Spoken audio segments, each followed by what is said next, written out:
আমি আপনার অবস্থাটা বুঝতে পারছি আঙ্কেল। আসলে বাবা মার কাছে সন্তান। মারজানের বাবা এবার হাবুর গায়ে হাত তুলবে আগামী পর্বে। বিস্তারিত জানতে সম্পূর্ণ ভিডিওটি দেখতে থাকুন। আসসালামু আলাইকুম প্রিয় দর্শক, সবার কি অবস্থা? হাজির হয়ে গেলাম মিট এন্টারপ্রাইজ নিবেদিত হাবুর স্কলারশিপ নাটকের ৩৭০তম পর্বে কী সব ঘটতে চলছে তার অগ্রিম খবর নিয়ে। অলরাইট, এই পর্বটি আরও বেশি ইন্টারেস্টিং হতে চলছে, কারণ ফাইনালি মারজানের বাবাকে দেখা যাবে সে হাবুর গায়ে হাত তুলবে।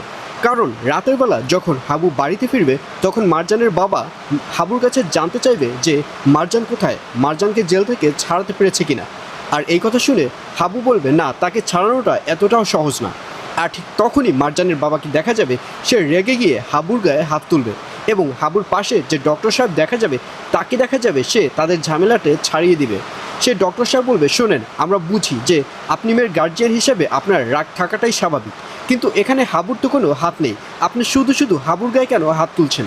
এই বলে ডক্টর সাহেবকে দেখা যাবে হাবু ও মারজানের বাবাকে ফাইনালি থামিয়ে দেবে।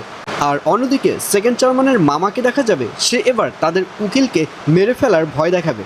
আর এই কথা শুনে তাদের উকিলও অনেক বেশি ভয় পেয়ে যাবে, এবং তাদের উকিল বলবে, আমাকে দয়া করে মারবেন না, আপনি কি চান সেটা আগে বলুন। আর এই কথা শুনে সেকেন্ড চেয়ারম্যানের মামাকে দেখা যায় সে অন্যায়ভাবে মারজানকে থানার মধ্যে অর্থাৎ হাজতের মধ্যে সারা জীবন রাখার প্রস্তাব দিবে। আর এই প্রস্তাবে রাজি হয়ে যাবে উকিল সাহেব। আর এছাড়াও থাকবে আরও আশ্চর্য সকল ঘটনা। সুতরাং সবাইকে হাবুর স্কলারশিপ নাটকের ৩৭০তম পর্ব দেখার আমন্ত্রণ রইল।